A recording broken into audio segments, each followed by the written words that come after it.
All right, thanks for coming, everybody. I'm just going to do a nice little intro, go over what we're going to talk about. Thanks for coming. I think you're going to have a lot of good information here today for you.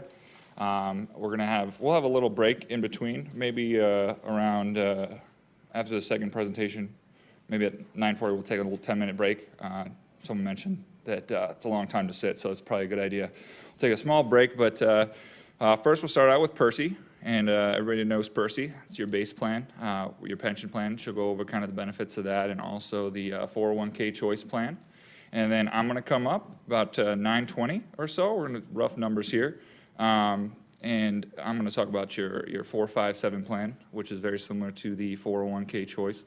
Both voluntary plans that you do on the side is a side weapon to your pension. So then Christy is going to come up here and talk about college savings, and that's for any of you guys that have kids that are coming up. And then finally, I'm really excited for this one. Todd Christensen is going to be talking about debt reduction and how to really reduce debt, and really not just debt, but also budgeting and just really how to use your money to your best, And then at the end, we'll once we wrap everything up, about let's see here, about 10:20 or so, we'll do the iPad drawing, and I know everybody's excited about that. You got to be present to win, so I want you guys, if you want to step out on some of these presentations, if you don't have kids or anything like that, you can step out just to try to make it back for the end, because that's when we're going to do the drawing.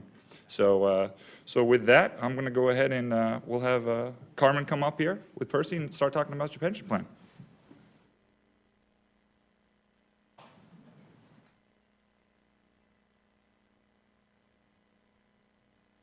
All right, so my name is Carmen, and I'm a training specialist with PERSI, and I'm just going to take about 20 minutes and cover kind of the basics of what your PERSI-based plan looks like, and so you have an idea of what it's worth and what some tools are that are out there to make you feel good and secure about PERSI.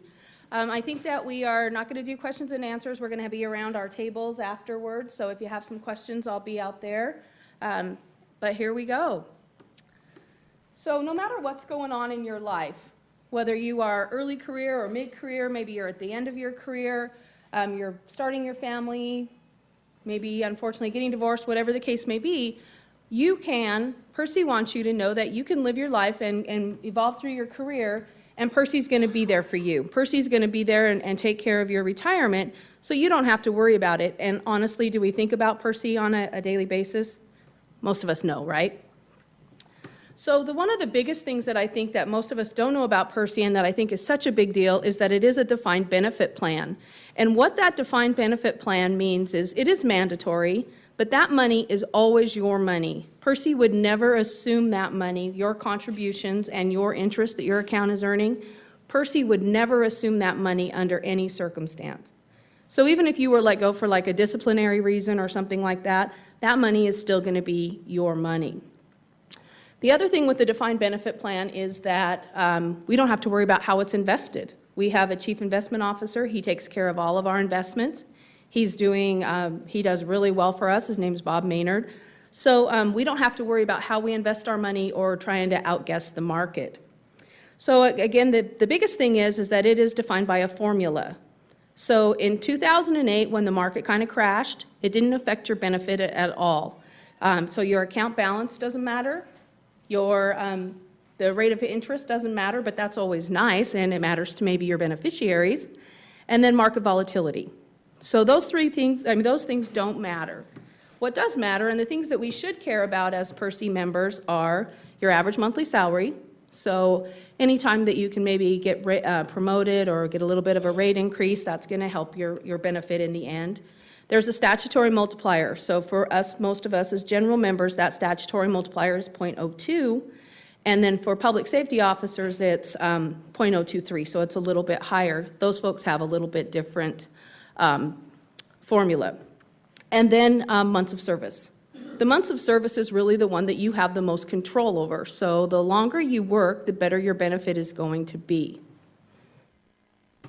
So the big thing we talk about with PERSI is a 5-year vesting period, or 60 months. If you don't work 5 consecutive years, it's just 60 months vesting. And after that 60 months, you are entitled to a lifetime benefit. And that's the biggest thing with the defined benefit plan, is no matter how long you live, It is a lifetime benefit. You will get whatever your benefit is from PERSI every month for the rest of your life. So if you live to be 107, you're going to get that payment every month for the rest of your life, irregardless of what your account balance is when you retire. And after that 5 years, so you get vested and you decide that you have to move out of state or you're going to move out of state or something like that, you are still eligible to leave your money with PERSI and then later draw that lifetime benefit. So the biggest thing we have to get to is that first 5 years. We have to get what we call vested. So even if you're not a public servant, don't want to be a public servant, then you can go do something else in the private sector and know that you're still going to be entitled to that lifetime benefit. So currently we're contributing as general members 6.79%, and public safety officers, you're 8.36%. And I would just like to take this opportunity to let you know that 2 months ago at our board meeting, there was the potential that we were going to have contribution increases next year and the year after. And they said that the fund is doing well enough that they could cancel those rate increases. So that's great news, right? We are not going to have a rate increase for the next 2 years. So the fund's doing really well. You are earning interest, and over time, the fund does about 8%, so that's pretty decent. And they also announced the interest rate that they're going to pay next year, and that interest rate is going to be 15.04%, so really great returns for next year, right? 15.04, that's really good. There's 2 other benefit programs that PERSI has that most of us are not aware of or don't know about, and the first one is the death benefit. After you're vested, you're entitled to, your beneficiaries are entitled to a death benefit. And any of your beneficiaries are entitled to twice your account balance. So it's really important that you have those beneficiaries on file, because if they're on file, that process happens right away. It doesn't have to go through your estate or through probate. As soon as PERSI is notified that you've passed away, then that benefit goes to your beneficiaries when they confirm it. But the other thing that I think most of us don't know about with PERSI is that there's also an option. If our spouse is listed as our sole primary beneficiary, then instead of taking that double death benefit, they would be entitled to a lifetime annuity. And that lifetime annuity starts right then. They don't have to wait until retirement. It starts right then. So, for example, I travel quite a bit, so my husband and I have had this conversation. And I said, so Dan, if something happened, you would be entitled to twice my account balance, which would probably be about $45,000, or you could take a lifetime annuity that would be about $500 a month, every month for the rest of your life, and it would start right now. So I don't think, hopefully they don't want to make that decision when they're dealing with the tragedy of your death. So if we talk about that up front, maybe that makes that decision a little easier for them. Because that $500 could add up significantly, especially if you pass away when you're kind of young. And then the other program is PERSI has a disability program, but with the disability program, you have to be completely and totally, permanently unable to do any type of work. So you are severely disabled, but it's an excellent program, and if you know anyone that is in that situation or maybe qualifies for that situation, make sure they contact PERSI and start that paperwork. It's got some rules and some parameters. So we wouldn't want anybody to miss out on it just because of a timing thing, because it is a huge benefit. They make it look like you've had 30 years of service and start paying you that benefit. But again, you are severely disabled. So the formula, this is how we calculate your benefit. So you can actually do this on your own. Average monthly salary.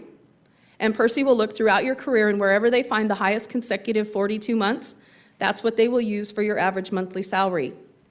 There's a statutory multiplier, I mentioned that. So for us as general members, it's 0.02, public safety officers 0.023, and then your months of service. So again, for months of service, it's any month that you work 15 days out of the month or more. So you might not have gotten a month of service for your first month, but definitely when you're thinking about quitting or retiring, make sure that you don't work till the 14th, right? Don't give them 14 days and not get a month of service. Stay till the 16th. So you get that month of service. The other thing with PERSI eligibility is you have to be working 20 hours a week. So in order to be getting that month of service, you have to be working 20 hours a week. And in most cases, they know that you're going to work more than 5 consecutive months. So that they know that you've already just gone into a PERSI eligible position when you start. Okay? So if you wanted to calculate this, you could figure out what your benefit's going to look like at any projected point in time. Okay. I know with state employees, they also look at their accredited state service hours, but really those, you can't divide those by what you consider monthly hours and come up with your months of service. A month is a month is a month. So even if you work more hours, you're still only going to get 1 month of service. So when we get to retirement age, we are going to, when PERSI starts to pay you, they're going to pay you out of your account first. So most of us will have an account balance around, $100,000 and $130,000, something like that. But when we start to get our benefit, we will exhaust our own funds in about the first 3 to 5 years. Okay, so if that was all we had, if we were in a defined contribution plan and that was all we had, when we ran out of money, we would be done. But with the PERSI defined benefit plan, our base plan, the mandatory piece,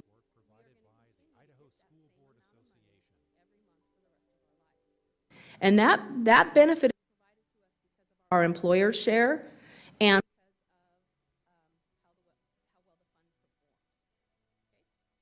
so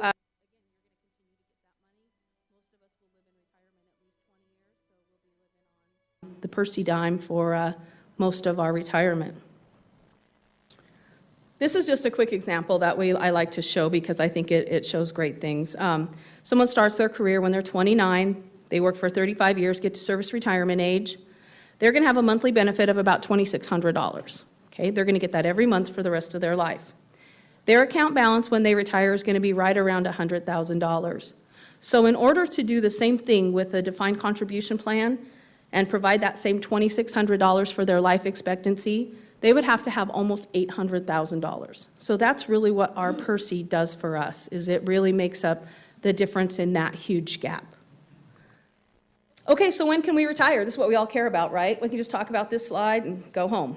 So the very soonest that we can retire is, for us as general members, is age 55. That's the first milestone that we have to get to. So even if I started working when I was in my early 20s and I'm going to meet my rule, I still cannot retire and start drawing a benefit until age 55. Public safety officers, so police and fire, for you folks, it's 50.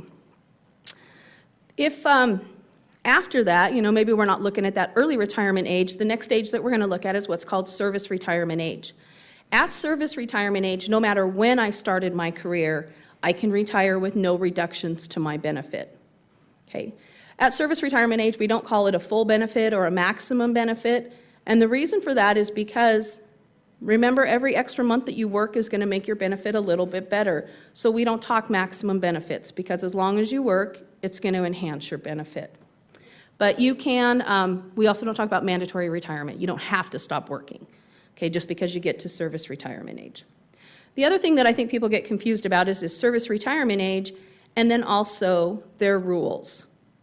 Because there's a thing that allows us, if we did start our career young, that allows us to retire, again, with no reductions to our benefit before service retirement age, if our age plus our years of service equal 90 for general members or 80 for public safety officer. So again, I'm not at a maximum benefit, but I can retire with no reductions to my benefit when I get to my rule. And service retirement age and rule are an either or. You don't have to have both, right? A lot of people think, oh my gosh, I'm going to get to my rule when I'm like 75. You don't have to get to your rule. As long as you're at service retirement age, there will be no more reductions to your benefit. So in fact, if you started your PERSI career after age 40, you will never get to your rule. You might as well just be looking at and focusing on service retirement age. So another thing that we can do is we have the capability when we get to the end of our careers, we can buy additional months of service, because again, that's one of the big factors in our benefit, right, is our months of service. So when you're within 90 days of drawing your benefit, you can purchase between 1 and 48 months. There is a purchase of service calculator in My PERSI. How many of you guys have logged into and looked at your My PERSI accounts? Awesome, great job. Lots of great information and a good tool out there. So purchase of service calculator, if you want to start planning for that.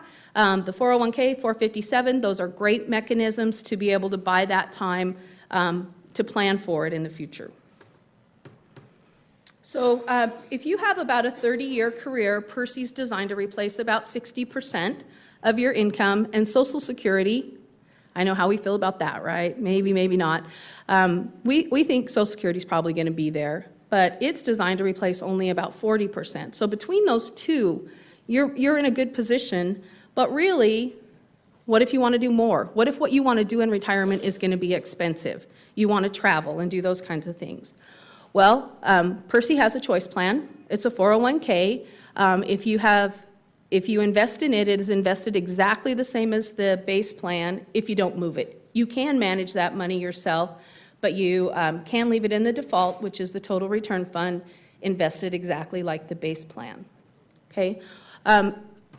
We don't really push the choice plan, but we just really want you to think about doing something. And when you're thinking about that, think about these things. Fees matter. So over time, whatever makes the most sense to you, that's going to be the plan that you want to go with, the one that has the least amount of fees. Time matters. Start as soon as you can. But I don't think it's ever too late, because we're not going to need all of that money the first day we retire, right? We're going to live in retirement for 20 years.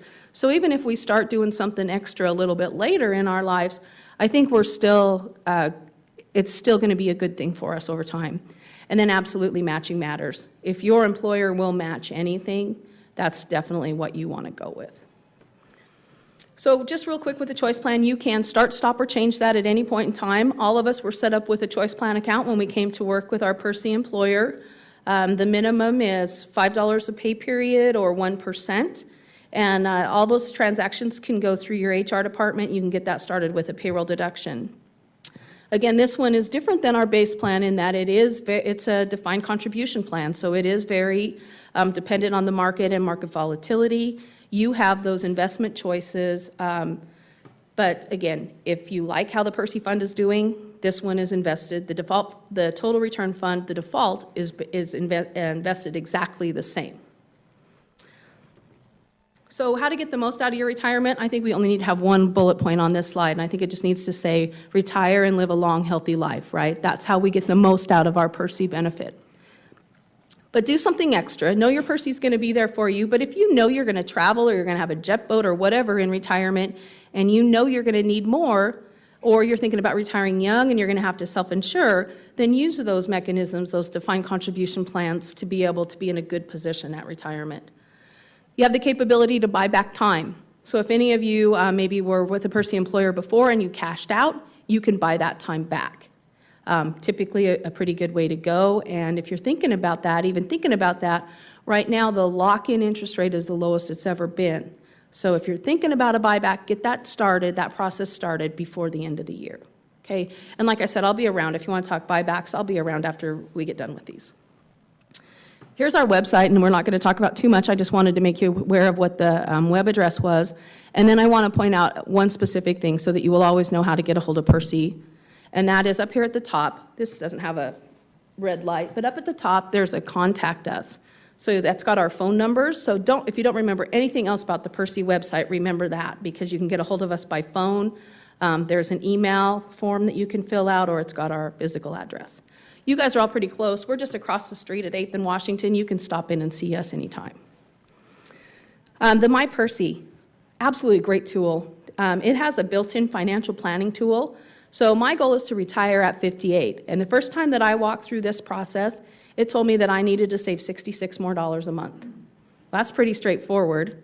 The other thing that you could do in that MyPERSI is the purchase of service calculator. So if you think you want to buy those 48 months, maybe to get to your rule a little sooner, that purchase of service calculator will tell you what it's worth or what it's going to cost. And then the other thing is it has a piece that will tell you if you increase a contribution to a defined contribution plan by like 1%, it'll show you what the taxes are going to look like. So you can see what it's really going to do to your take home. So I think the MyPERSI is a great tool, and I use it quite a bit. There's a website right here that's called, that will tell you, it's called the Public Sector Inc., and I haven't tried this link on this computer, so we may or may not get it, but it's a great thing because you can enter your years of service, your salary, and just a couple of other questions, whether you're police or fire or general member, and it will tell you exactly what you can expect to get. I did this with a group of Idaho State Police cadets, And based on what their instructor told them and how long they imagined that their careers were going to be, they were going to get close to $900,000 from PERSI over their lifetime. So your PERSI benefit is huge, but Public Sector Inc., it is a Manhattan Project calculator, so you can go do your own, find out what is really the value of your PERSI benefit. So we have some resources, our phone number's on there. Again, that contact us is the best place to get all of this, except for I would like to point out that PERSI does have a Facebook page. And I think this part's kind of sad. PERSI positively impacts 125,000 lives in Idaho, and I think last week we were up to like 370 likes. That's very sad to me. So if you are a PERSI person and a Facebook person, go out there and like us. In fact, our public information officer, he's a big Facebook guy, so we put everything out there, those interest rates, contribution rates, all those kinds of things. And I think right now, if you're interested, that we have a few job postings. So anyway, that is PERSI, and I'm going to turn this back over to Greg. So thank you all for your time.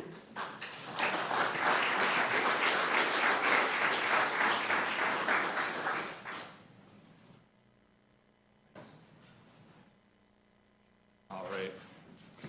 So that was the pension plan. So kind of just to give you a quick high-level view of your retirement, you're basically going to have three pillars to your retirement savings, okay?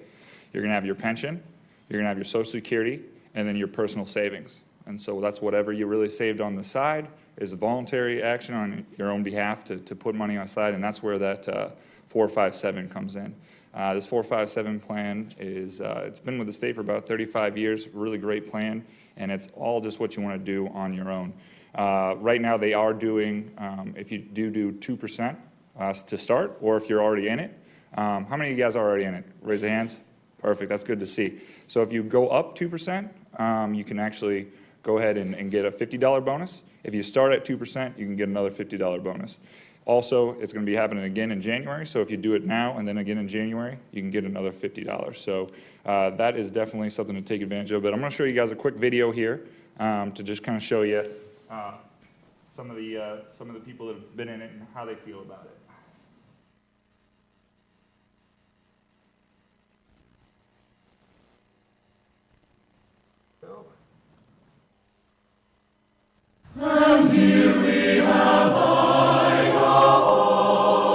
Yes, here we have Idaho. And as Idaho's governor, I want to acknowledge all the valued public employees we have at the state, county, and city levels who dedicate their careers to public service. You are the devoted public servants who perform your duties with compassion, professionalism, and commitment. The importance of your contribution to the state is immeasurable, and my goal is to empower you to be the architects of your own destinies by stressing the importance of Idaho's Deferred Compensation 457 plan. There's no better time than now to start saving. It's for you, it's for your family, and it's for your future.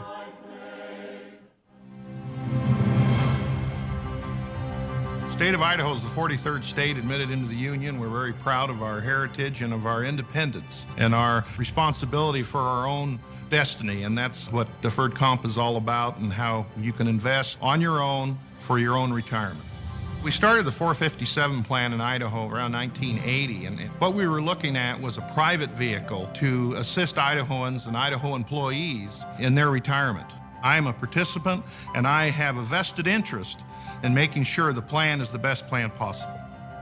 The Idaho Deferred Compensation 457 plan allows state employees to plan for retirement by withholding pre-tax dollars from their paychecks.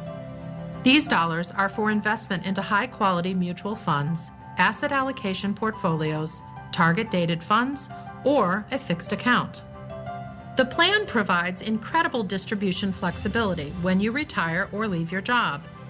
And most importantly, your money is available the day you leave your job. You don't have to wait until you are 59 and a half. Your personal service is provided by a full staff of licensed and registered retirement specialists in Idaho. You can speak with a retirement specialist anytime to discuss your investment options, change your strategy, or reallocate your retirement dollars. Get ready now to be ready later. I have been with the Deferred Comp plan for 17 years, and I enrolled because I knew it was something I needed to do. Well, the representative came to our office and gave a presentation on the program. It seemed to fit my investment needs, and I enrolled. I saw that the 457 plan was going to be a tremendous vehicle to allow me to not only transfer my self-directed IRA into that account, but also contribute to it on a paycheck by paycheck basis. I attended the presentation and gathered what information I had, the brochures, and I went home and thought about it and talked it over with my wife to see what kind of risk tolerance I would have. About a week later, I submitted the paperwork and started contributing about 5% of my pay. I was a single mom, 2 children, no money, and he really just ran some numbers for me and showed me what investing the cost of a pizza a week would do for me in 20 years. And it was impressive. You can talk to the deferred comp rep anytime you want. Call them on the telephone. They always answer the telephone. And like I say, or you can go down and have lunch with them if you want. When I was enrolled with the outside investment advisors and noticing my account balance diminishing, I told them, you guys shouldn't get paid unless I make money. And they said, oh, no, it doesn't work like that. And I said, well, it's going to work like that because I'm taking my money away from you. And I did. And I moved it over to Nationwide. The great benefit is that I can get good information that potentially wouldn't come to me otherwise because I don't consider myself to be a super financial savvy individual. They provide me the information I need to make informed decisions about where I choose to put the money that I have for my 457 plan. The best features for me is I do not want to spend a lot of time researching the different stocks, etc. I assume that the plan has already done that for me, and then it actually breaks it down further and gives me a choice. I can either be aggressive, I can be moderate, or I can be, like I am, very conservative. I've been with the Idaho State Police for almost 12 years and probably took 3 or 4 years of my earlier career to figure out the importance of saving for retirement. If I knew then what I knew now, I would certainly have signed up sooner. The benefit I like best is that it's automatic. It's taken out of my paycheck. I don't have to worry about that on a bi-weekly basis. There's no fees, so if we want to make changes, we can just call up our representative. People's interest in this program is also having trust in the company that's managing it. If I got a 2% raise, I would put it into the deferred comp. Then my children got into junior high and high school and became a little more expensive, and I had to quit putting money into the deferred comp, and I was surprised to find out that it was putting more money into itself than what I had been putting into it. So it was just growing and growing. People cannot assume that Social Security, and in our case working for the state pension plan, is going to be enough to maintain your standard of living after you retire. You're looking at your statement, you're not groaning, you're smiling. It's a good thing. I've never, ever regretted joining the deferred comp family, and I'm happy to have done it. That's it. For more information, contact us today. To get ready now, to be ready later. All right, how about that video? Actually, I watched that video about a year ago when I first moved here, and I wasn't sure if it was a commercial for the 457 or for Idaho, because I made an effort to kind of visit all those places in that video. So there's still some mystery ones. I'm going to have to find out where they are. But first of all, I just want to start out with a chart here. Let's take a look. So it's a little hard to read up there, but this kind of chart, this is out there as well if you want to grab one on the way out. I'm going to try to get this up here. There we go. So just really starting, or even just putting a little bit more away is really, really the biggest thing here. Just a tiny bit per month is really going to help you out in the long run. So if you look at this chart, so we got at the, let's start at the second bar there. I don't know, I see some of you guys squinting, so I'll just read these off to you. I'm sorry, it's a little blurry. We got $50 per paycheck, okay? So that's going to be affecting your paycheck. This is going off a 2-week schedule, so that's $37 after tax, because this is all going in pre-tax. So it's actually affecting your take-home pay by about $37. Okay, so that's what every 2 weeks is that, like she said in the video, maybe a pizza every 2 weeks or going out to eat once every 2 weeks. So it's not a huge amount, but as you can see, over the course of 10 years, we'd have about 18,000, and then after the course of 20, we'd have 55, and then over the course of 30, 130. So that's a nice little chunk of change here that's going to help you out in your retirement, and that's going off a 7% assumed rate, where that's in the market. The market's averaged 7% since the S&P 500 started. So it's going off an assumed rate, so it's subjective, but just to give you an idea. And then you bump up a few brackets and go to $100 per paycheck. Then we'd have $40,000 for 10 years, and then $80,000 for 20, and then we'd have $190, okay, for 30. So that's a really nice thing. And the big thing here with this plan is the flexibility, okay? If you need, if you want to go to Aruba for the weekend, or if you want to if you have an unforeseen medical bill and you need to have a big chunk of change, you can't really call Social Security or PERSI and ask for $4,000 to go to Aruba. They're going to laugh at you. So with this, you can really just take it right out anytime you need. Another thing that people like to do is you're getting X amount from PERSI, you're getting X amount from Social Security. They'd like to take out just a little bit out of this, maybe $300 a month, just directly deposited into your checking account to really kind of supplement your income in retirement. So it's a really great plan, and the flexibility is there in retirement, and then the flexibility is there on the time when you're actually working too, because if you have some unforeseen bill, you can stop it, start it back up anytime you need, and if there is some kind of unforeseen hardship or you want to take a loan out, you can access these funds.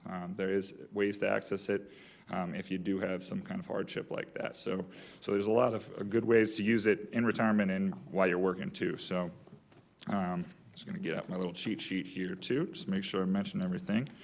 And then, just to talk a little bit about the funds in here. You're going to have a lot of different fund options if you want to choose your own funds. There's plenty of fund options. How many of you guys like to choose your own funds out there? Okay, crickets, we got two people. So for those of you that don't like to do that, a lot of us don't. So you can do, there's two options really for you. There's something called a target date fund, where you just say, I'm going to retire maybe, year X, and then they're going to slowly move you from, riskier funds to more and more safe funds as you get older, okay? So that's a good one to start out. But now last year, we had a lot of demand just because, just that show of hands, a lot of people don't like managing their own funds. So now we have fund managers that will actually manage the funds for you. And you got to fill out a questionnaire for them, and they actually manage the funds based on your risk tolerance and your age. So like the target date funds, they're going to move you more and more away from market funds to conservative funds as you get older, and that they're also going to be looking at market trends too. These guys, they're called Wilshire. They're based out of LA, and they eat, sleep, and breathe just fund management. So they're going to watch the market, and if they think that the market's not doing so well, they're going to move you more conservative.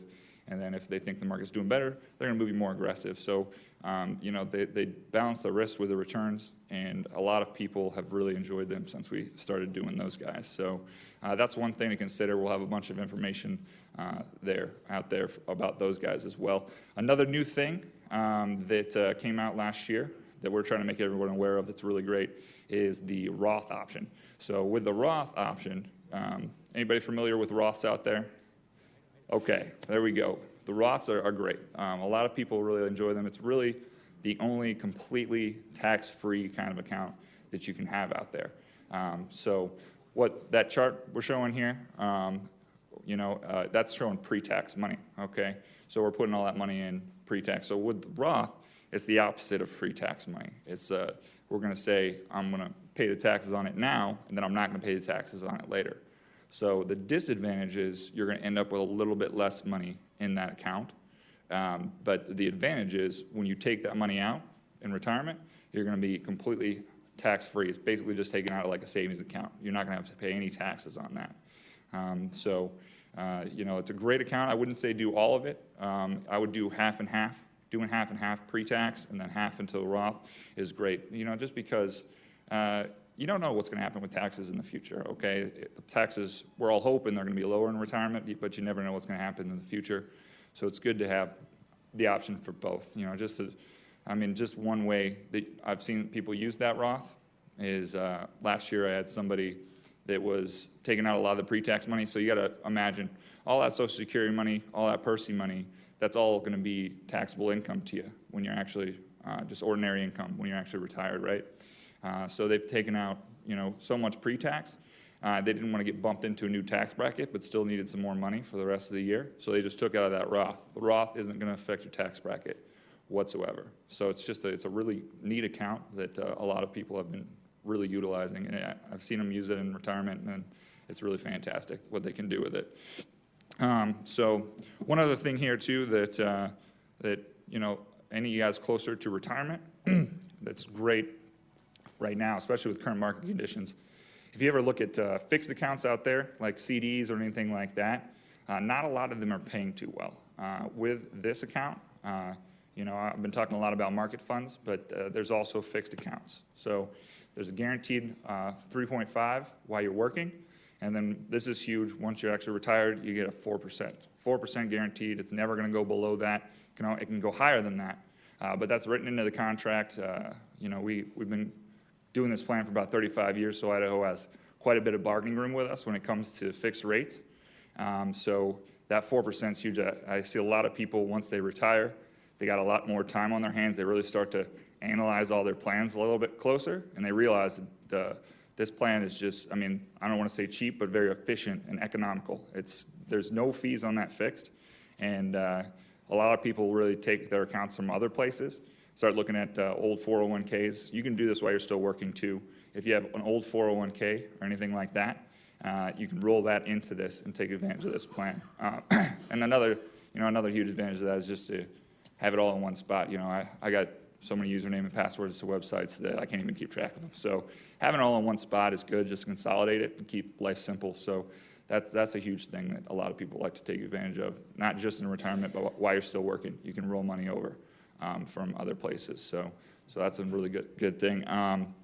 Something else that's I've been talking a lot about the new stuff. Last year we also are starting to do this thing where we have, for those of you guys that are getting closer to retirement, we have a retirement specialist that just specializes in people getting close to retirement 5 to 10 years out. I think he's right outside at the table. Mark, are you here? I think he's right out at the table right now. So if you want to talk to him, he actually will look at all your assets. He'll look at your PERSI, he'll look at your Social Security, and you fill out a retirement income analysis, and he'll kind of see where you're at. You can talk to him 5 to 10 years from retirement, or even if you're getting really close or in retirement, he can help you out. But seeing where you're at, if you maybe need to do a bump up just a little bit more than what you're doing to get to the place that you want to be, that was where Mark comes in. So that's a good thing to utilize. Another thing with, again with Mark, that's something that if you went out in the private world and tried to have somebody do that out in the private world, that'd be like a $600, $700 thing. But he does it for free basically because you're a 457 participant, and the state has that written into the contract as well. So that's a big thing. We need to utilize him more. I try to get a lot more people to utilize him because he's got a lot of tools up his sleeve. If you want to try to do that, yourself, there's also on the website there is a retirement planner where you put in your information and you put in how long you've been working, and it kind of works with all the information you can give it for Social Security and kind of shows you where you're at. Carmen was showing you guys that you're going to get 60% of your income from PERSI and 40% from Social Security, and this kind of shows the percentages. If you want to have X amount in your retirement, if you want to look at like $2,000 a month, this kind of puts all the pieces together. So it's been very successful. About I think 80% of the people that start it on the website end up finishing it. So it's a good thing to utilize. So let's see. And then another thing here that is good is that we have five people that work here in Idaho, so we're really accessible. If you ever need help, don't hesitate to give us a call, even if it's just one question, okay? Because We're right down here, right downtown in the Empire Building, across the street from where the Macy's used to be. So feel free to always stop by. We're always here to help. So yeah, I think that is about it for me. I think, let's see, how are we doing on time? So we're going to add we're going to be about 10 minutes behind schedule here because we're going to do that 10-minute break right now. So let's see, what does that put us at? So we'll be back at, let's try to be back at like 5 till, and then Christy's going to talk, and then we'll probably wrap up around 10:30, and then that puts, let's see, what time would that put Todd at starting? We'd have 20 minutes and 15. What time would that put Christy? You would start at 9:55. Yeah, so then he would start at 9:15. This is why I make, yeah, I'm really good with math. That's why I do the finance. So, all right, guys, we're gonna do the break real quick, and we'll see you back here in a moment.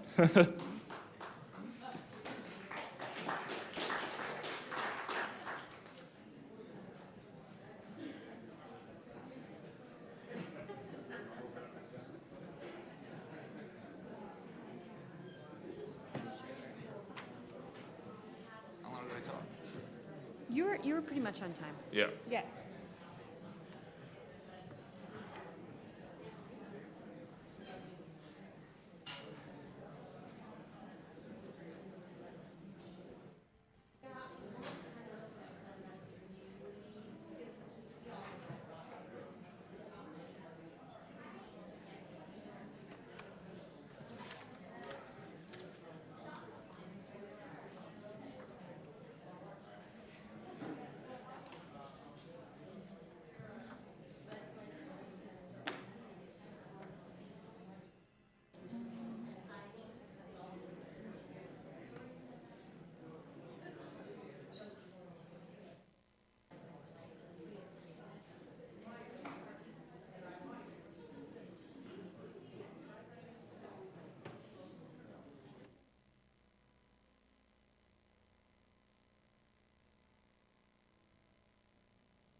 good morning, welcome back. Can you hear me okay? Okay, great. So we'll go ahead and start. My name is Christine Stoll, and I am with IDEAL, Idaho College Savings Program. I'm the executive director, and IDEAL is actually housed here in the Capitol building. We're in the treasurer's office, which is at the other end, and on the next floor up, on the first floor. If you have not been to the treasurer's office, you really should stop by. It has really great architecture and a really cool vault, and just it's a neat place to see. And tours are free if you have a smile. So stop by and see us over there. Let me make sure my clicker's gonna start. Maybe. I don't know if oh, there we go. Okay, so I'm gonna set the stage of why you should care about college savings. So a lot of us in this room are older than 18. And so in my case, I went to college almost 20 years ago, and at Boise State when I first went to college, it was $768 a semester. Who remembers those days? Wasn't that great? And you could work in the summer and you could pay for the next semester. That's almost impossible now. So it's really, really important to think about how we might save for college and all the different ways we might do so. So I'm going to give you some shocking news to start, and then we'll talk about some good news too. All right, so this is saying that by 2018, which is coming right around the corner, right? 61% of our jobs in Idaho are going to require some kind of post-secondary degree. And that would mean anything past high school. So anything, like just 2-year, 4-year certificate, apprenticeship, all of that. So it's things have changed in Idaho where you used to be able to maybe get into a job and work your way up and make some decent money. And a lot of those ag jobs and manufacturing jobs are no longer here. So it's important to think about going on. And we're all very familiar with that campaign, I'm sure. Okay, so a couple years ago, we did the legislature commissioned the Office of Performance Evaluation to do a study and see what the heck in Idaho, what is going on in Idaho that our kids are not going. We're 48th in the states for having post-secondary attainment, and we're 50th for wages here. So isn't that great? That's a double whammy. And so why? Why is that? And so what they found was they did a study in 2011, and then they found we have 3 major barriers to going on in Idaho, and those are access. So we don't have a whole lot of colleges or universities or training facilities, right? If you live in the Treasure Valley, you're more able to get to those. If you are out in rural Idaho, which most of Idaho is, right? Most of the population, well, I guess it's about 1 million people, well, maybe half and half. We have about 1.6 million, and about 800 and some thousand live in the Treasure Valley or extended area, and the rest live in very rural areas. And so if you're from a very rural area, where do you go? You have to physically get up and move a lot of times, and that increases the cost as well. So academic readiness, we have a lot of remediation. Do I have any school personnel in the room? Okay, so I have a couple of you. And so you already know this. We've got problems with kids that actually go on to post-secondary training programs, and then they need to take remedial classes, and those are free. Or, excuse me, they're not free. You have to pay for them for the credits. However, you don't get the credit. There's 0 credits, but you still pay a fee. So that's really kind of a setback. So that's an issue. And the third is affordability, which is where we come in. It's really, really dang expensive to go to school. And it's getting more expensive every year. So if you were to have a baby today, and in 18 years, you're projected that this child will go on and do something headed toward the workforce, how much do you think it might cost? So we're looking at Boise State. Just a guess. What do you think Boise State's going to cost in 18 years? And this will be everything. Living on campus, meal plan, books, tuition, fees. What do you think? Just guess. 30? 38, 50,000. How about 130,000 for 4 years? So right now, Boise State, for the whole package, if you were to live on campus and have everything, it's $18,500 now, right now. Now, if you live in Boise, you don't necessarily have to live on campus, right? But if you don't live in Boise and you have to commute in and live on campus, it gets pretty spendy. Okay, so in 18 years, out-of-state college. So if we want to go to WSU, Washington State, what do you think that would cost? 150, 180, 250, 286. Whoa, did your hair go? right? It's scary. It's because you're paying out-of-state tuition. So a lot of times, out-of-state tuition is more than private college. So let's look at the private college. So if we're looking at College of Idaho, just over here in Caldwell, in 18 years, what do you think the cost would be for 4 years? 200,000, 350, so 254. So very close. So expensive again, right? I mean, I don't know, and most of us, well, I guess most of us in here work for the state, so that's a lot of money for us. Okay, so Harvard. Now I think we all expect Harvard to be expensive, so what do you think this might look like? So 400, 500, so this is going to be about 400,000, which actually kind of is less shocking, I think, if you look at the whole thing. Okay, so that being said, school's expensive, right? And I guess the point today I want to get across is, even though it's expensive, it's still very important and very doable. As you see that most of our jobs by 2018 are going to require some kind of training, it's just going to get more so as the future goes on. So it looks like options for paying for school, we have a lot of different options, and most of us are going to have to do kind of a collection of several different kinds. So there's a really great resource in Idaho called Idaho Career Information System. It's called CIS for short. If you're in a school, you're most likely very familiar with this. It's the base system is free, and I'd be more than happy to give you some literature outside about how you can get logged in. But it's a great system, and it has a really great paying for school file, which is what this is highlighted right here.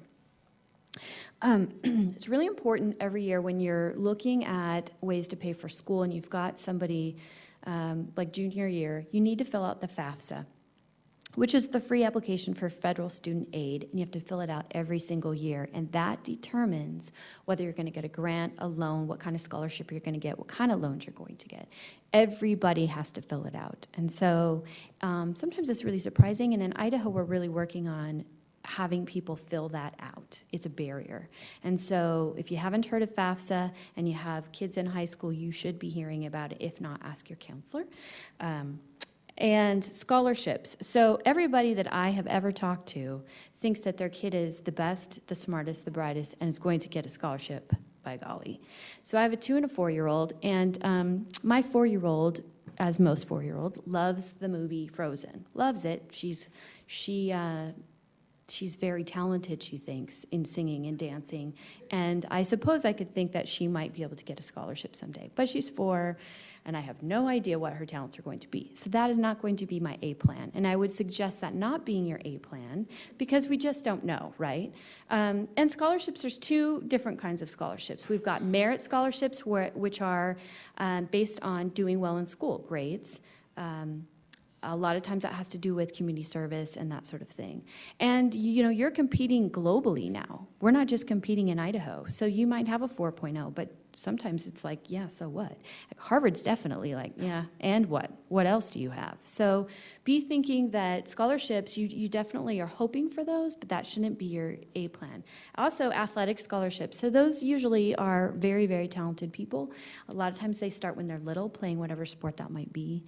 So keep that in mind as well.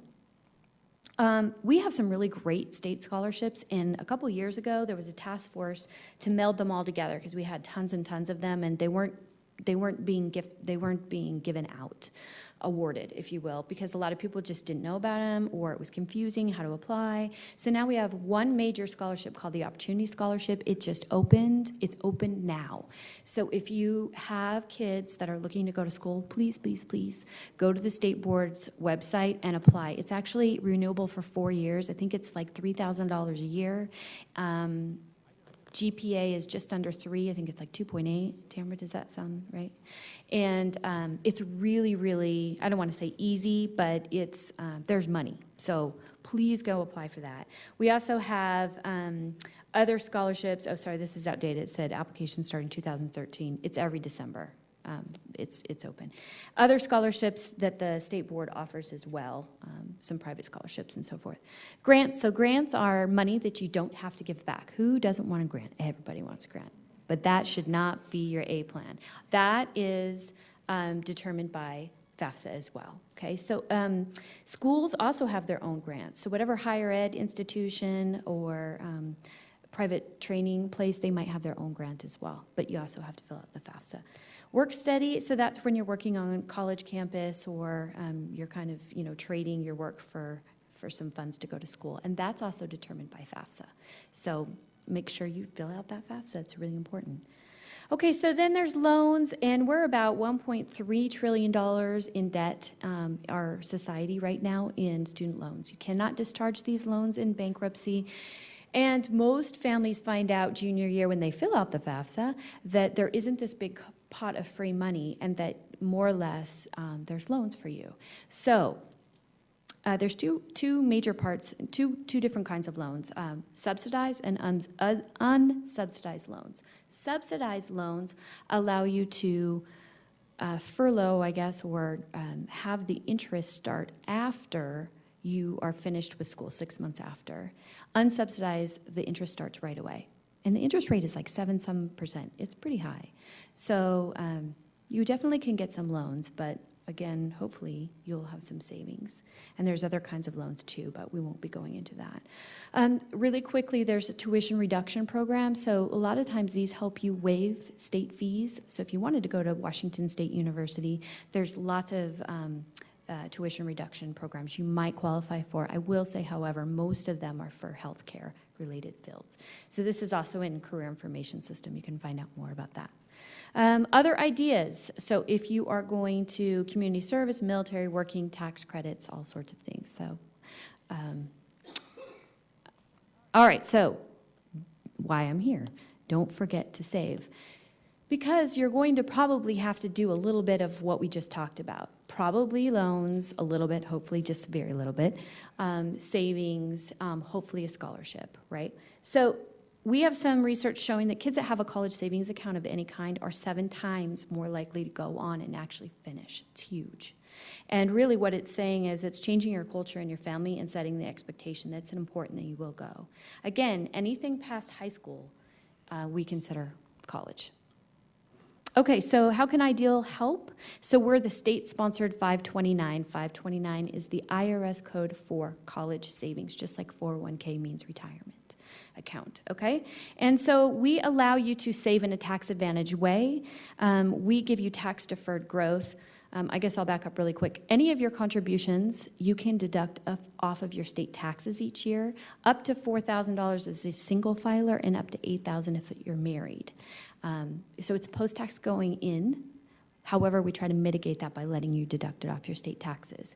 Then the entirety that it's in the account, it grows tax deferred, and this is just showing the difference between if you're paying taxes on money for 18 years or not, you get to keep about another $6,300 without paying taxes on the growth. We talked about the state income tax. So it's really easy to start your account. It's only $25, or you can do $15 in payroll deductions if you want to start your account. We have a management fee, and the management fee is 0.69%. So what that means is $6.90 of every $1,000 we use to manage your money. Pay all our funds are through Vanguard, so to pay me, to pay Vanguard to trade the money, and so forth. So that's the fees. And if you or there is not an annual fee unless both the beneficiary or the account owner do not live in Idaho, but very few pay that because most people live here. You can stick up to $350,000 into your Ideal account. Wouldn't that be nice? Most people laugh, but honestly, there's some people out there that have that much in there. Okay, so we've got a couple different options that I want to share really quickly. As Greg asked, who likes to manage their own funds? We had like crickets, right? It's hard. And most of us don't have a financial background. So we've got a couple options for you because college savings is no different. We invest your money and it grows in the stock market. And so if you were in the perfect world, you would invest when you had a baby and they'd have 18 or 19 years of growth.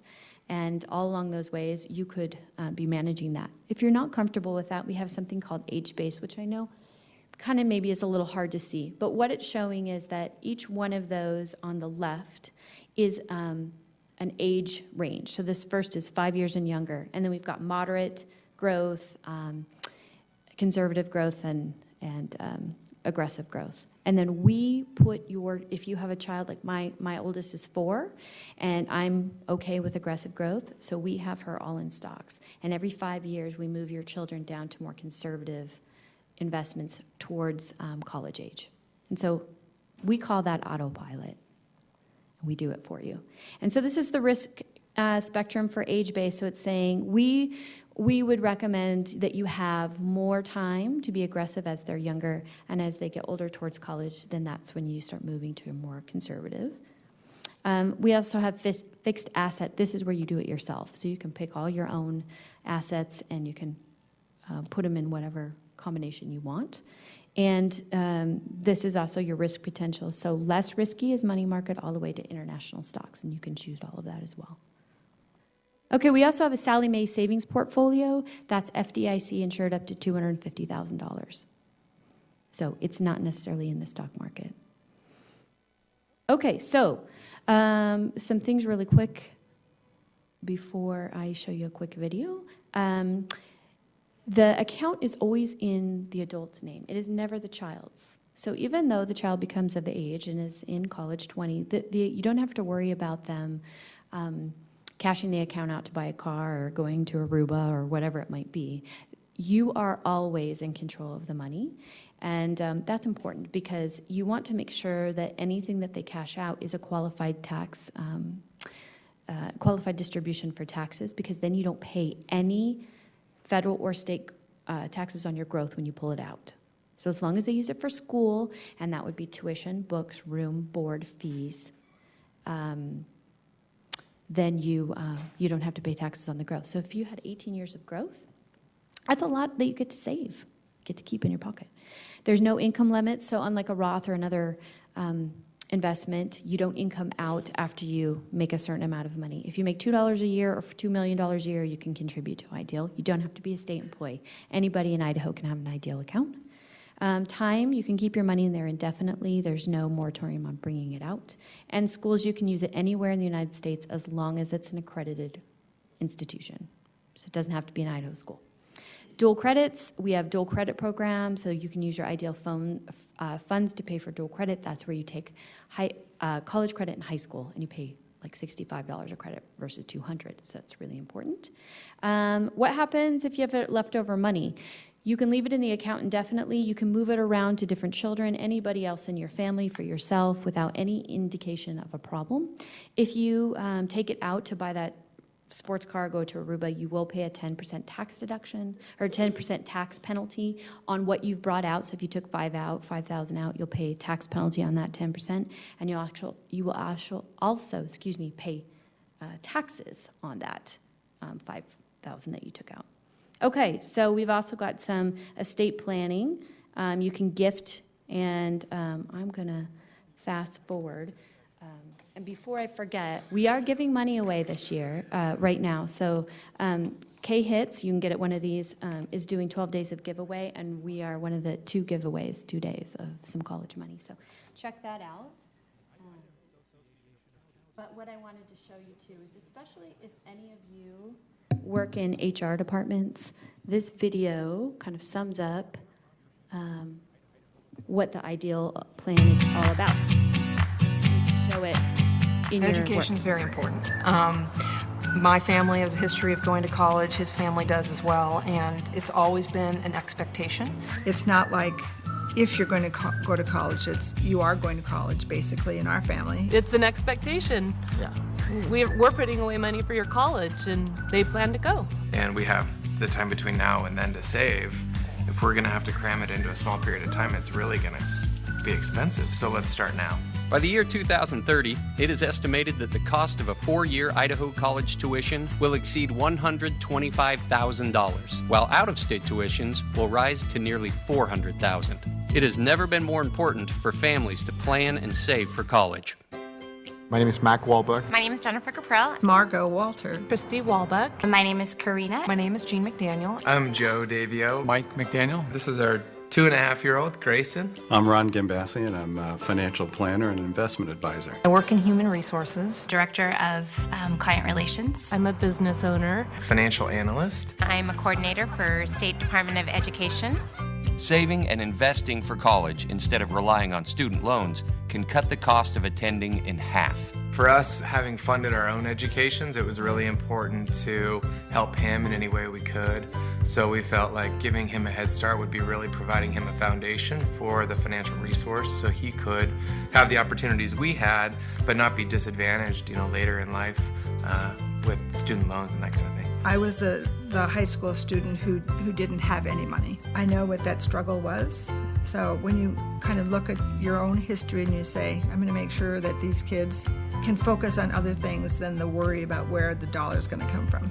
76% of people who did not attend college list cost as a primary reason for not attending. Idaho's Ideal 529 plan allows families and individuals to quickly and easily open a college savings account. 529 is the IRS code for college savings, and so IDEAL is the state-sponsored college savings program for Idaho families. And we're here to help folks save for college in a tax-advantaged way. An ideal account is an investment account like many other investment accounts, but with the specific end use of saving for higher education. So as opposed to doing something like putting your money in a piggy bank where the money just stays there, you can actually invest it in your Idaho 529 where it has potential to grow. We're hoping that as the years progress, that the funds increase, not just our base contribution, but we'll get a return on our investment. There are several benefits for the account owner. The first is that you're saving for someone that you love. You're helping their future become a reality. The second is that you have lots of time on your side, so you can grow that money over a long period of time in a way that you wouldn't be able to do otherwise. The third is that you can take a tax deduction. So the money that you put into the account, you can actually take off your Idaho state taxes. Not only do you get tax deferral with regard to the growth of the money, but a lot of it can come out tax-free if it's used for the proper spending allocations like housing, room and board, the books, tuition, things along those lines. And it's also very nice for a family that doesn't live in town with the child to be able to follow this pattern and contribute. And the nice thing is, when you do contribute as an Idaho taxpayer, you can take the tax deduction. You don't have to be the account owner, so you can be the parent, the grandparent, the friend, anybody that's giving to that account can take the tax deduction and also make the contribution. We contributed for the kids contributed for themselves, and then other people. Grandparents are a great source of contributions, godparents, anybody who has a vested interest in your son or daughter going to college and getting off on a good footing. Setting up an ideal account is simple, and it takes very little time. If someone asked me how easy it was to start a 529, it's super simple and it's probably less than the cost of going out to dinner. I'd have to say that the Idaho plan was incredibly easy to set up. I did it by talking to a gentleman online, and then he sent me the paperwork, to which we immediately filled it out and turned around and sent it right back in. And the plans were set up, literally took a few minutes and we were done. Each month we contribute $100 to Celia's account, and each month I contribute $25 for my account. So it automatically gets deducted out of my account, and so I don't even think about it. We contribute monthly through payroll deductions, and it's a very simple process. Just go online, identify the amount. Ideal accounts can be set up for anyone who has an interest in attending college. I use the 529 to save for myself, and I also save for my daughter Celia. And I'm saving for the 2 grandchildren we have. Kellen is smart. He excels at sports, he excels at school. Jaden, he also excels at sports. He's very creative. He's got his sights set on elite universities for his future, which of course is really expensive. And so, we've been aggressively using the Ideal program since he was a baby. Money invested in an Ideal 529 account can be used at any accredited post-secondary institution nationwide.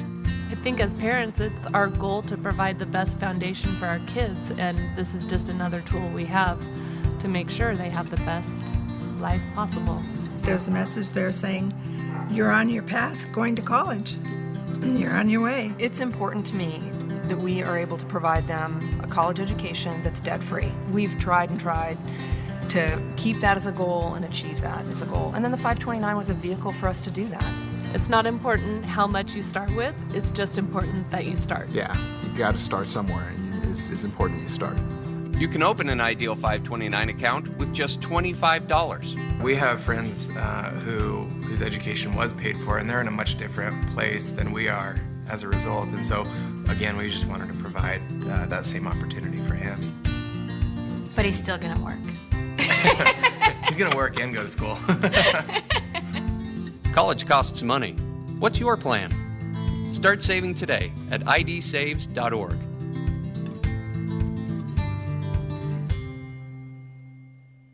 And that sums up my presentation. So thank you for your time.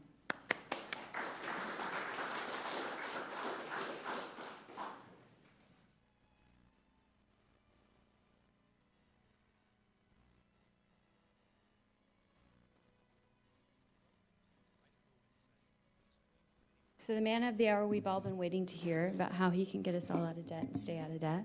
Todd Christensen, thank you so much for coming. Impart some wisdom. My pleasure. Good morning, everybody. Thank you for sticking around. I know you've all just been on the edge of your seat. Yeah, debt. Let's talk about debt. Yeah, I can see it in your faces as you walk by out there, by the way. It's like, oh, debt. Kind of walk around. I always debate, do I put up the word debt and the sign debt reduction services, and because it's pretty common, people kind of don't want to be seen in public talking to debt people. Of course, nobody here has debt, so just because you stayed, let's not assume that the person next to you has stayed because they have debt. Let's just say that we're here for somebody else to learn about their debt. My name is Todd Christensen. I'm Director of Education of a nonprofit credit counseling agency called Debt Reduction Services. We've been around since 96. There's probably only two buttons on this, huh? I'm going to press the wrong one. Hey, that worked. Been around since 96, and our clients we help them pay off their debt dollar for dollar, just to better interest rates. Not a debt settlement in spite of what the name leads you to think. And I teach about 150 classes a year around the valley and around the state and around the country on the fundamentals of finance, personal finance, budgeting, spending, credit, debt, saving, ID theft, how to minimize it, not how to actually do it. So,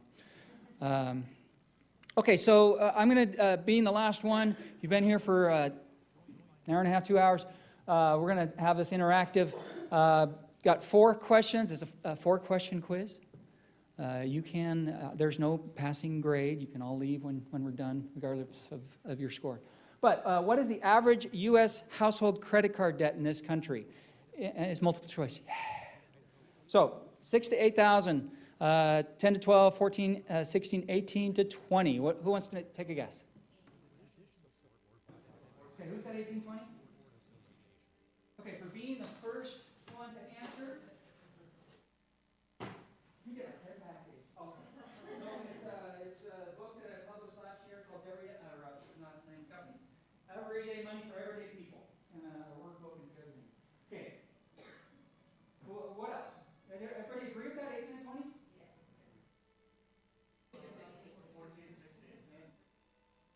So, anybody deal with statistics a lot? Okay, you can make statistics say whatever you want, right? So, for the average American household, U.S. household, thank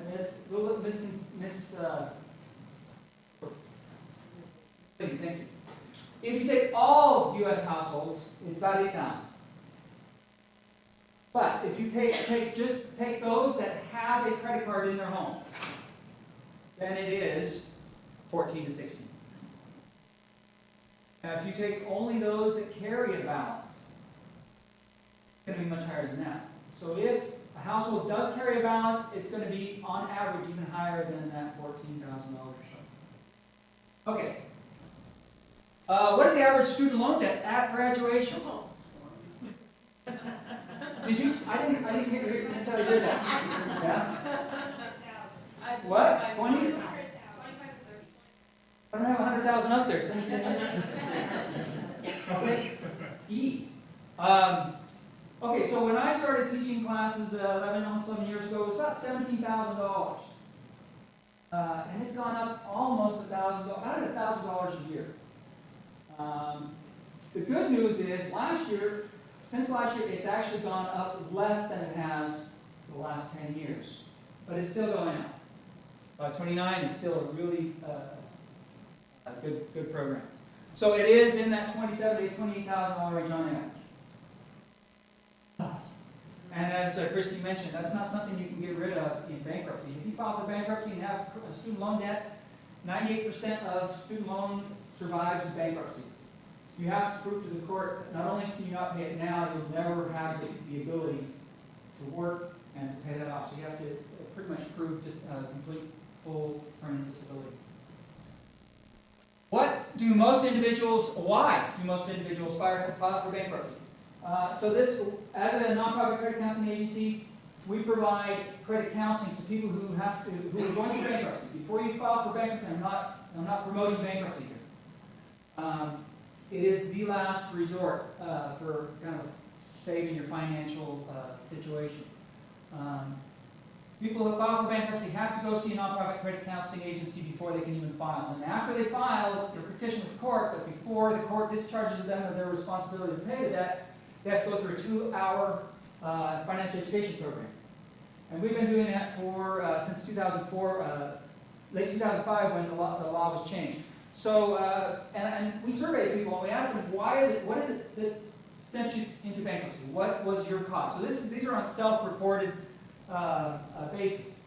But which of those 4 do you think is the number one reason why Idahoans have filed for bankruptcy in the last 10 years or so?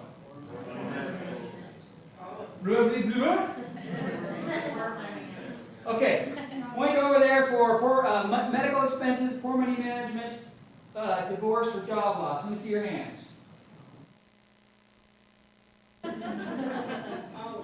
What do you hear in the news? Whenever you hear in the media, they're going to say it's medical.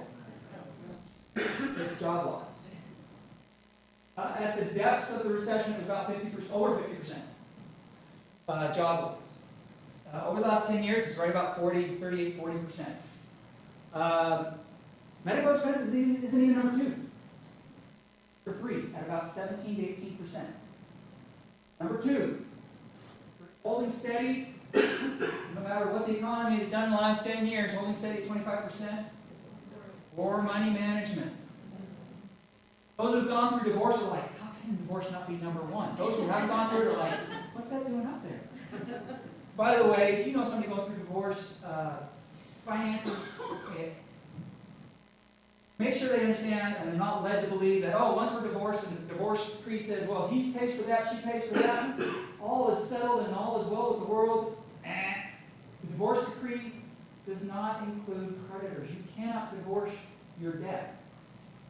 No matter what the court says, doesn't matter who the judge is, they cannot force a creditor to change owes them money.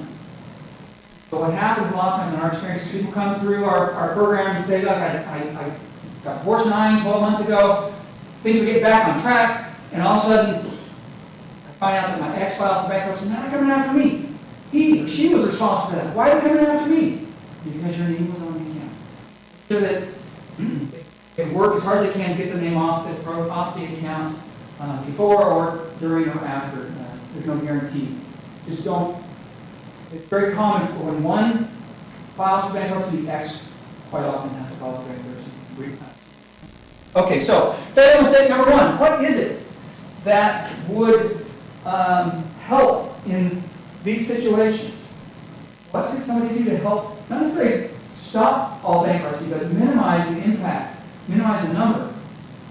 And it really is the idea that if we had something put away, able to deal with some of these things. What percentage of Idahoans, and we're pretty normal for the U.S., live paycheck to paycheck? Can you guess? Who said 60? Is that right here? Woo-hoo. Yeah, it is. Right about 60% of Idahoans live in paycheck to paycheck. So if you are saving something,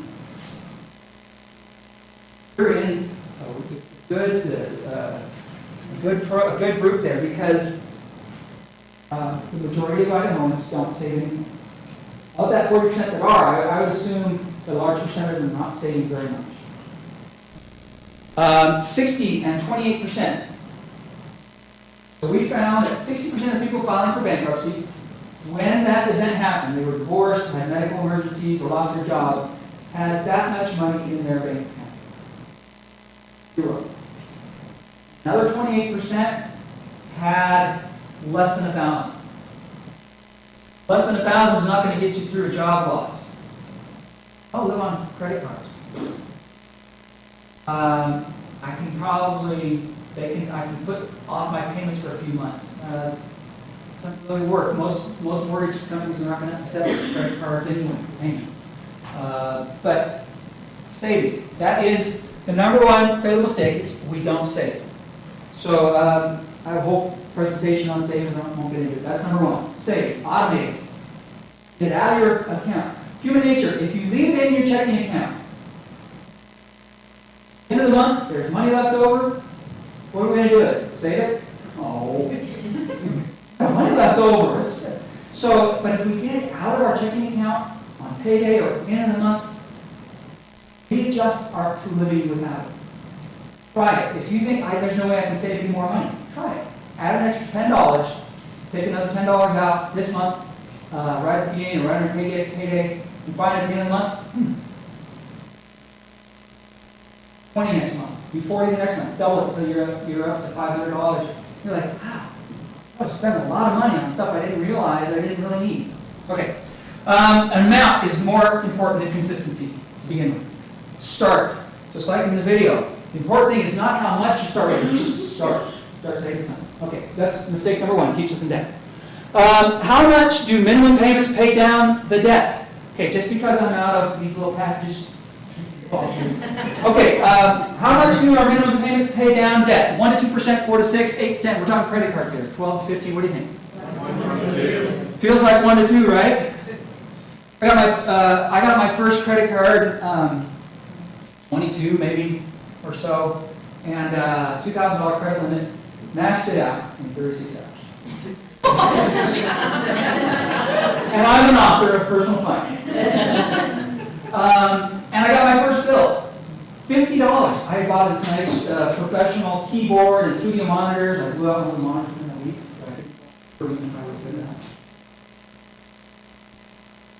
$50. I'm like, yeah, that's good. So I sent a $50 check. A couple weeks later, this was before the internet, so I called my credit union and found out that it had gone through. And so I went and used my Discover card, and I'm going to go buy some food. And so I went and bought $20 worth of food, and it was declined. And so I called him up. I was very indignant. You cashed my $50 check, and now I can't even make a $20 purchase? This is a lot of my money. Works. Of that $50 you sent us, about $47 of it went to interest that you owe. What? Okay, lesson learned. So about 1% to 2%. That's all that is required, that the Office of the Controller of the U.S. Currency requires credit card companies to have their minimum payment paid down. So it's very minimum. So let's get right to fatal mistake number 2, minimum payments. What percentage of our population is making only minimum payments on the credit cards? Feels like 80. It's actually only about 40.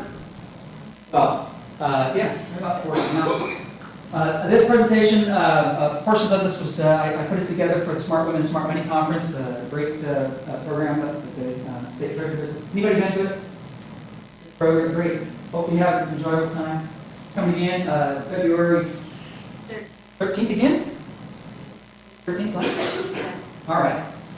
And so these are figures for women. They're a little different for men. I'm not going to go into it because I don't want any babble breaking out. Okay, but 60% are paying something, some kind of interest every month. So 40% minimum, another 20% pay more than the minimum, but are not paying the whole thing off every month. That means there's another 40% that's paying everything off every month.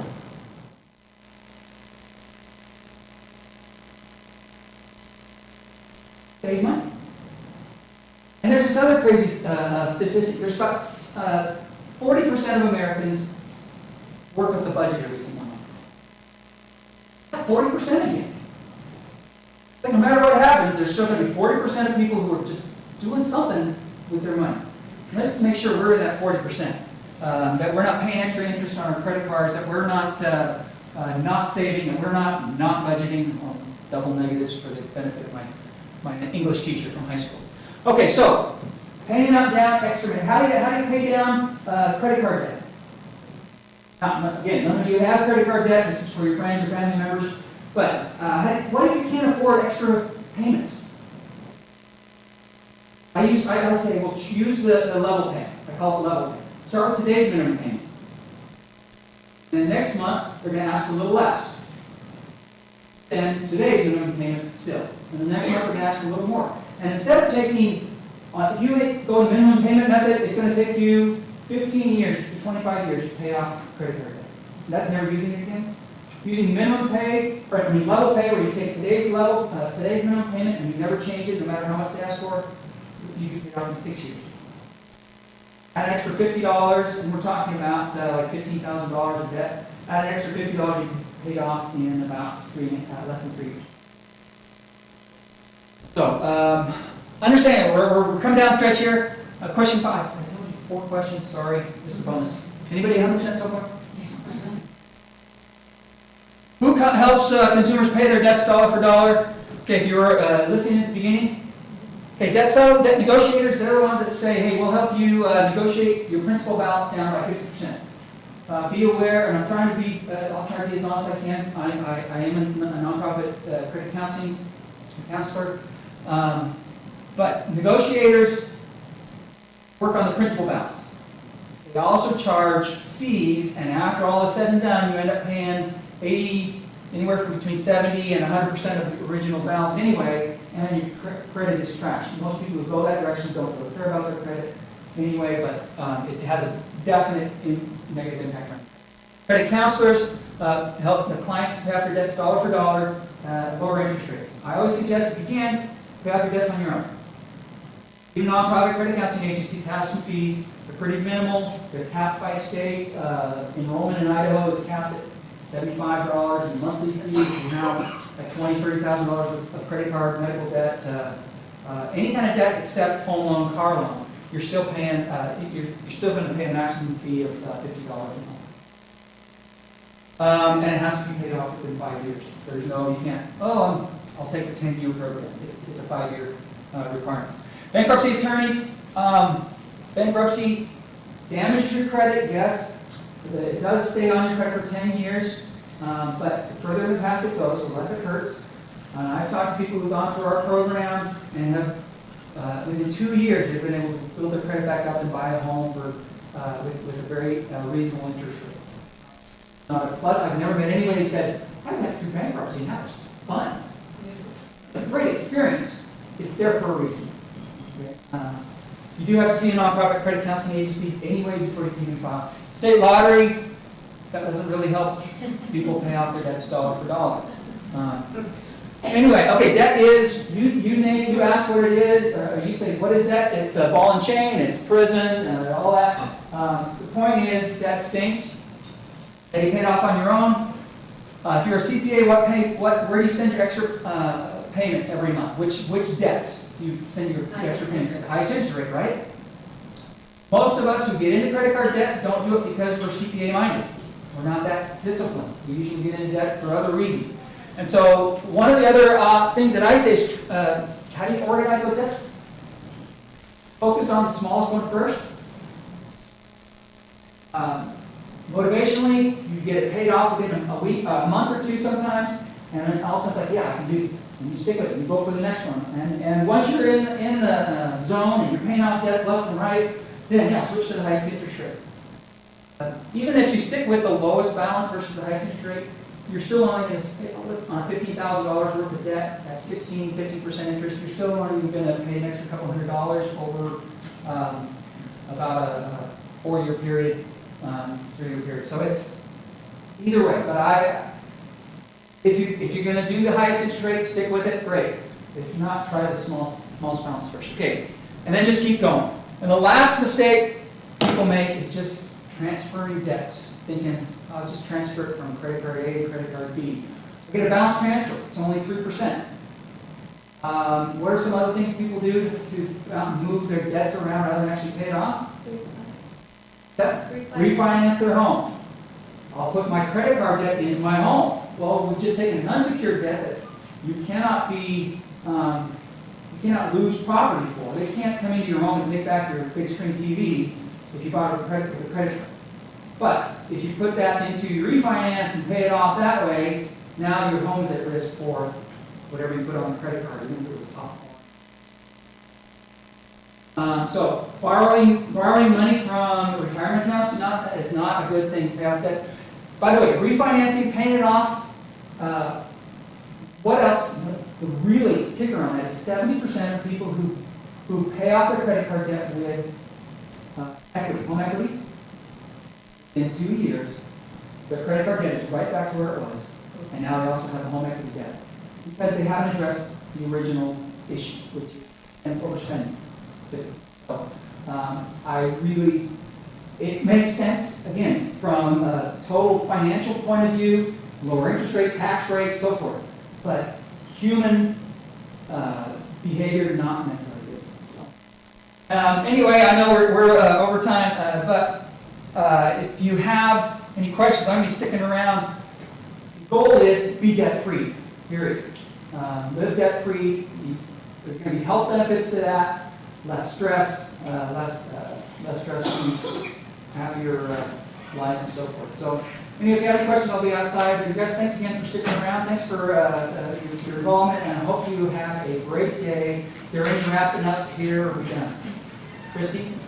Thank you all for coming. So we'll be out in the hall if anybody wants some more information. Are you going to draw right now? Yeah, I'm going to draw right now. Okay, great. While everyone's still sitting. All right, I'll shuffle these up a little bit.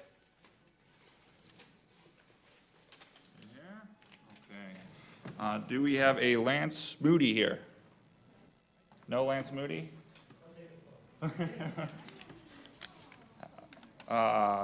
Jolyn Sellen?